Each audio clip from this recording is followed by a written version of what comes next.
Time to wake up. The bridge is out. Sorry, when I get food coma, I channel Arnold Schwarzenegger. It's just what happens. Okay, Dusk plus modified pocket strobes. Is there an ideal time? Because we know that basically pocket strobes don't put out that much power, right? We get 50 to 60 watt seconds worth of power out of a single pocket strobe. So modifying it in midday light really isn't the ideal thing because we need at least 3+ of them to modify during bright midday light. So when is that ideal time or situation? And I would say the ideal time for a single pocket strobe with modification is right around dusk. So basically just after the sun sets, all the way to like 30 to 45 to even 60 minutes after the sun sets if you're working outside, or before the sun rises if it's in the morning. I know, many of you are not getting up for morning sunrise shoots, but they're actually pretty awesome, and I would highly encourage you to get out and do it, even though you're gonna be really tired, but it'll be worth it. The other times that are great to use modified pocket strobes is when you're doing, of course, indoor situations. So in indoor lighting and so forth, you can get a lot of great results just out of a single modified pocket strobe.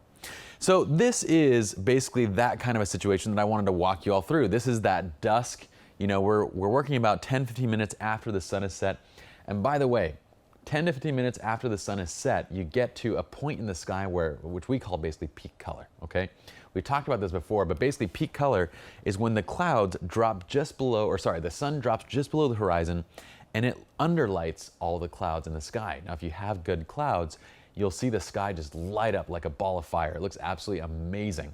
And it lasts for maybe 5 minutes, 10 minutes tops, and you just get amazing, breathtaking images. And during that time, a single pocket strobe with modification is totally sufficient.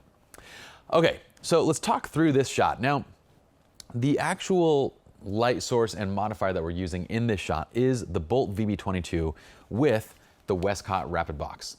The Westcott Rapid Box is another one of my favorite on-the-go pocket strobe modifiers. But for this particular scene, we were actually out in the desert and we were trying to kind of use this guy to kind of get used to him and everything. And I had the Bolt VB22s when we were shooting this shot. And rather than basically switching out to a pocket strobe, I kept the Bolt VB22 on there. But here's the problem.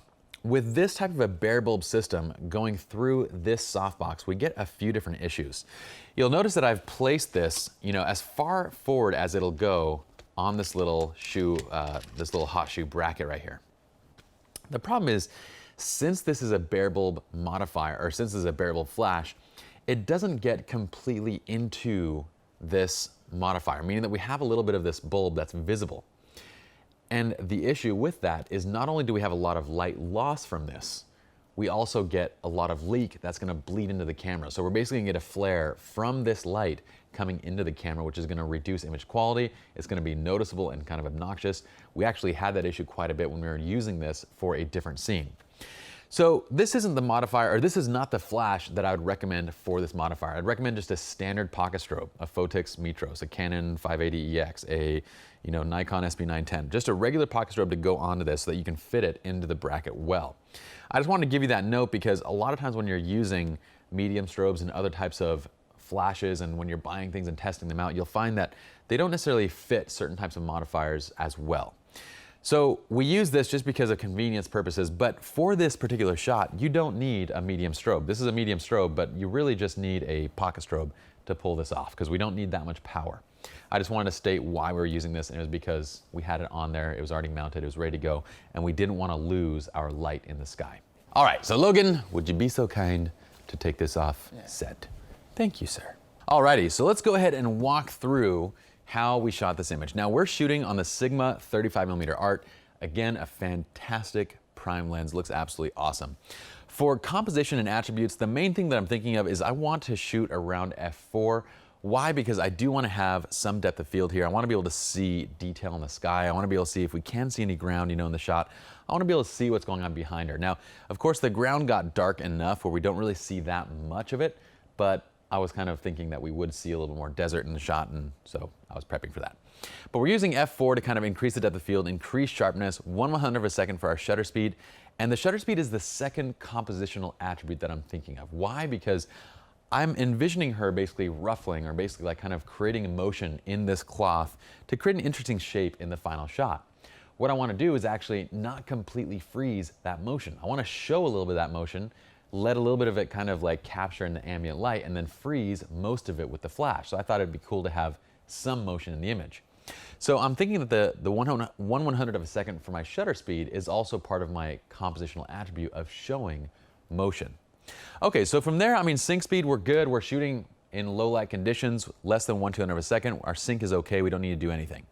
Our ambient light exposure is set to 1/100 of a second at ISO 100, and that provides for that dramatic look over the sky. So you can see in this image, we're at 1/100 of a second, f4, ISO 100. Again, I'm kind of warming things up to kind of have that rich warmth in the sky color and everything, and it looks beautiful at 6,000 degrees Kelvin. So this is actually no flash. Let's see here. I mentioned Bolt VB22, but that's actually a typo. That should not be in there. All right, so with a test shot, our initial shot was around 1/64th power, and that was this shot right here. So the Bolt VB22 is at 1/64th power, which in pocket strobe relation would be like 30 seconds, 16, 8, quarter, I don't know, like 1/4 to 1/8 maybe. We're getting a lot of light loss out of the Bolt VB22 because it's also spilling backwards, like we talked about, out of that back of that modifier. So this is probably like maybe 1/8 to 1/4 power if we were on a pocket strobe, a single pocket strobe.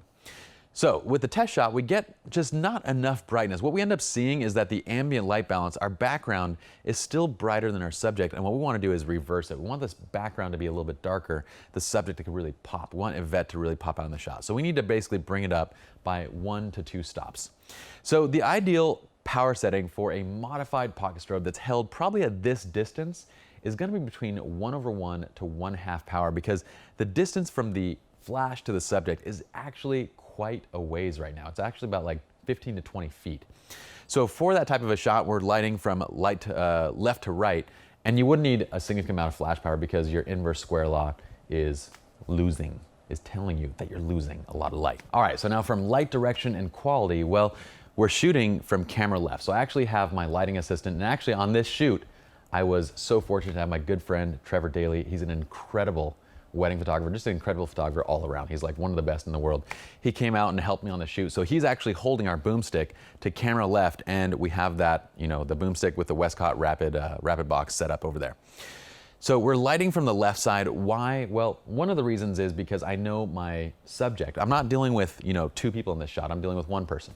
One of the reasons that I'm lighting from the left side is because I know that my subject actually, she favors the left side. So I'm lighting from the side that she actually prefers. Yvette kind of prefers that left side lit.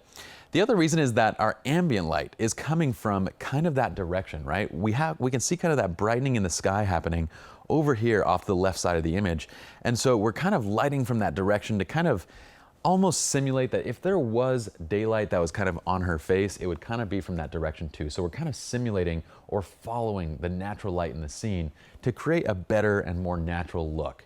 So where the shadows are falling off, we have this really nice kind of natural look to the shadow area and everything like that. Also, we're lighting at quite a distance, which normally if you had a Westcott rapid box or any other modifier and it was held close to the skin or close to your subject, you would have a very soft light, right?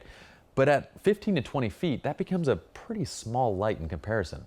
So we end up getting a much more defined edge along those shadows, where if we zoom in, we can actually see just how defined that is. So the shadow wrap is actually pretty sharp on this type of an image because the light source is relatively small to our model. But that's okay, because we're shooting an environmental portrait. We're shooting out wide, and it's really more about her and the scene and kind of the outfit and the whole thing put together versus just, you know, her face or something like that, or just the lighting on her. So I'm totally fine with that. Light color, again, we're good with our test shot. Our test shot showed good color around that 6,000 degree Kelvin range. So we're not gonna modify, we're not gonna gel. I like the rich tones in the sky. I'm not gonna go and CTO it and then blue it all out. Although it would look cool too, but you know, I just wanna keep the natural light here. We pose, we frame, we shoot. Now, we pose the model on camera right. We use the cloth as kind of this leading line to kind of lead into her. And this is the tricky part, basically, where we're essentially having her whip up and down this cloth. And we tried a variety of things. At one point, I had Olivia on the outside who was doing hair, makeup, and wardrobe. I had her kind of help ruffle it, but we weren't getting in very natural shape. So then what I told Yvette to do was basically start to shake it. Like, I want the motion to come from your side, But right after, like 2-3 seconds of motion, I want you to let the arm basically kind of relax with a subtle bend in the elbow and relax the muscles so that way the muscles are not all tensed along the arm. So she did that. We had to run it a couple times, and then we got this beautiful shot with this kind of nice curvature shape and leading up to our model. Now, if I was to take this into Photoshop, I would probably just kind of smooth out these lines so that we have these like nice curves that kind of go up and into her, and it'd be really cool looking. But I dig this shot overall. I had her hold onto the dress with her left hand because I really like the pull on the dress, and I wanted to kind of show that and kind of reveal her legs as well, coming through that slit right there in the front. So I thought it looked really cool. Now this is a complex scene, and it's going to require quite a bit of review and just making sure you have the right balance between ambient and flash lighting.